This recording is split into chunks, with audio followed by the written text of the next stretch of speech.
میں اس پرانے پیڑ کے نیچے کھڑی تھی۔ میں نے پیڑ کی ایک موٹی شاخ سے اپنا دوپٹہ باندھا اور اس کا سرا نیچے لٹکا کر اپنی گردن میں باندھ لیا۔ میں آج مرنے جا رہی تھی۔ یہ خودکشی کا فیصلہ میں نے کل رات ہی کیا تھا، جب جس عزت کو بچاتے بچاتے میں ہلکان ہو گئی تھی۔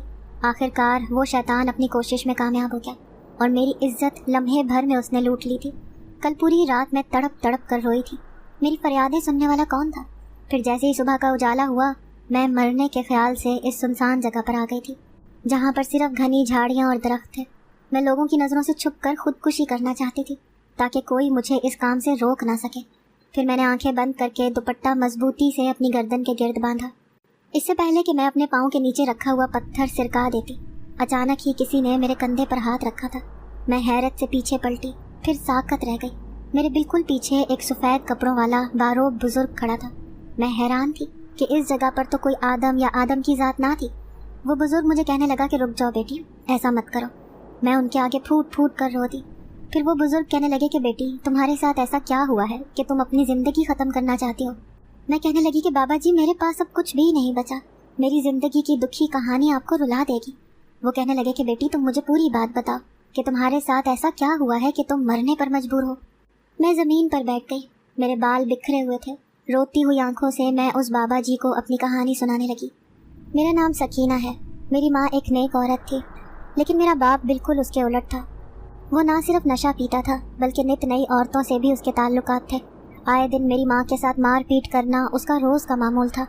میرے نانا ایک غریب آدمی تھے، اسی لیے انہوں نے بغیر سوچے سمجھے ایک نشئی انسان سے میری ماں کی شادی کر دی۔ جب بھی وہ میری ماں کو مارتا پیٹتا، میری ماں روتی دھوتی میکے میں جا کر بیٹھ جاتی، لیکن وہاں بھی اس کو پالنے والا کوئی نہ تھا۔ اسی لیے جیسے تیسے منا کر اسے واپس میرے باپ کے ساتھ بھیج دیا جاتا تھا۔ ان کی شادی کو ابھی 6 مہینے ہوئے تھے کہ میری ماں حاملہ ہو گئی۔ اس حالت میں بھی اسے زندگی کے دکھوں کا سامنا کرنا پڑا، کیونکہ میرا باپ آئے دن کسی طوائف کے کوٹھے پر جانے لگ گیا تھا۔ وہ اس طوائف سے ادھار پیسے بھی لے آتا اور ان پیسوں سے وہ نشہ کرتا اور اپنی ضرورت پوری کرتا۔ میرے نانا ہی ماں کے ہاتھ پر چند پیسے رکھ دیتے تھے جس سے اس کے گھر کا گزارا چل رہا تھا۔ وہ پیسے بھی کبھی کبھار میرا نشئی باپ میری ماں سے چھین کر لے جاتا تھا۔ اب جب اسے پتہ چلا کہ میری ماں امید سے ہے تو وہ میری ماں سے کہنے لگا کہ مجھے بیٹی چاہیے۔ اس کی بات سن کر میری ماں حیران تھی کہ لوگ تو بیٹے کی خواہش کرتے ہیں، پر یہ مجھ سے بیٹی کی خواہش پر کیوں اصرار کر رہا ہے؟ جب میری ماں نے ڈاکٹر سے پوچھا تو انہوں نے یہ بتا دیا کہ میری ماں کی کوکھ میں ایک بچی ہی پل رہی ہے۔ میری ماں یہ خبر سن کر خوش ہوئی تھی، کیونکہ وہ سوچنے لگی کہ میں اپنے شوہر کی خواہش پوری کر دوں گی تو وہ خوش ہو کر میرے ساتھ صحیح ہو جائے گا۔ ہو سکتا ہے کہ وہ نشہ وغیرہ کرنا بھی چھوڑ دے۔ اب وہ شدت سے میرے پیدا ہونے کا انتظار کر رہی تھی۔ پھر جیسے ہی میں اس دنیا میں آئی تو میرا باپ مجھے دیکھ کر بہت خوش ہوا تھا۔ کہاں وہ میری ماں سے سیدھے منہ بات بھی نہ کرتا تھا، اور اب وہ مجھے گود میں اٹھا کر کھلاتا رہتا۔ اس کایا پلٹ پر میری ماں کے ساتھ ساتھ میری پھپھو بھی حیران تھی، جو دوسرے شہر میں بیائی ہوئی تھی۔ وہ بھی میری پیدائش کے موقع پر اپنے سسرال سے آئی ہوئی تھی۔ پھر چند ہی روز گزرے تھے جب میری ماں پر اس قیامت خیز راز کا انکشاف ہوا کہ میرے باپ کی خوشی کے پیچھے آخر ایسا کیا راز تھا۔ ابھی میں 1 سال کی ہوئی تھی کہ یہ بات پتہ چلی کہ اس نے اسی کوٹھے کی طوائف سے یہ طے کیا ہوا تھا کہ جیسے ہی میری بیٹی ہوگی میں تمہارے حوالے کر دوں گا۔ میرے باپ نے اس کے لیے ہوئے قرض کی بدولت میرا سودا طے کر دیا تھا۔ ابھی تو میں صرف 2 سال کی تھی کہ اس نے میری ماں سے صاف کہہ دیا کہ یہ بیٹی میں اس طوائف کو دوں گا، کیونکہ میں نے اس سے بہت سارا قرضہ لیا ہوا ہے۔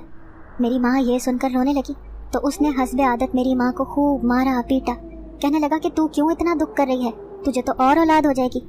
میں نے تو اس کے پیدا ہونے سے پہلے ہی اس کا سودا کر دیا تھا۔ اب میں ہر حال میں اس طوائف کو یہ بچی دوں گا، ورنہ وہ مجھے جان سے مار ڈالے گی۔ میری ماں کسی قیمت پر بھی مجھے ایک طوائف کو سونپنے پر تیار نہ تھی، اسی لیے اس نے ایک رات وہ گھر چھوڑا اور بھاگ کر میری پھپھو کے گھر پر اس کے شہر آ گئی۔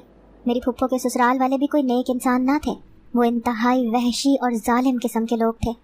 میری ماں اس سے رو رو کر التجا کرنے لگی کہ وہ مجھے اپنے پاس رکھ لے، کیونکہ وہ کسی بھی صورت کسی طوائف کے ہاں اپنی بچی کو پلنے نہیں دے گی۔ ناچار میری پھپھو نے مجبور ہو کر مجھے اپنے پاس رکھ لیا، اور پھر میری ماں رات کے اندھیرے میں ہی کہیں غائب ہو گئی۔ وہ کہاں گئی یہ بات مجھے پھر زندگی میں کبھی پتہ نہ چلی۔ میرا باپ ڈھونڈتے ڈھونڈتے مجھے پھپھو کے گھر بھی پہنچ گیا، لیکن پھپھو نے مجھے اسٹور روم میں چھپا دیا۔ یوں وہ جس طرح خالی ہاتھ آیا تھا ویسے ہی خالی ہاتھ چلا گیا۔ اپنی پھپھو کے گھر میں میں خود کو اجنبی محسوس کر رہی تھی۔ ان کے پہلے سے ہی 3 بچے تھے اور حالات بھی اچھے نہ تھے۔ ان کا سسرال بھرا پڑا تھا، 2 دیور اور 1 کنواری نند، جبکہ ساس سسر بھی حیات تھے۔ میری پھپھو مجھے پالنے لگیں تو ان کے سسرال والے انہیں کہنے لگے کہ ہم کسی نشئی کی بیٹی کو اپنے گھر میں نہیں پالیں گے۔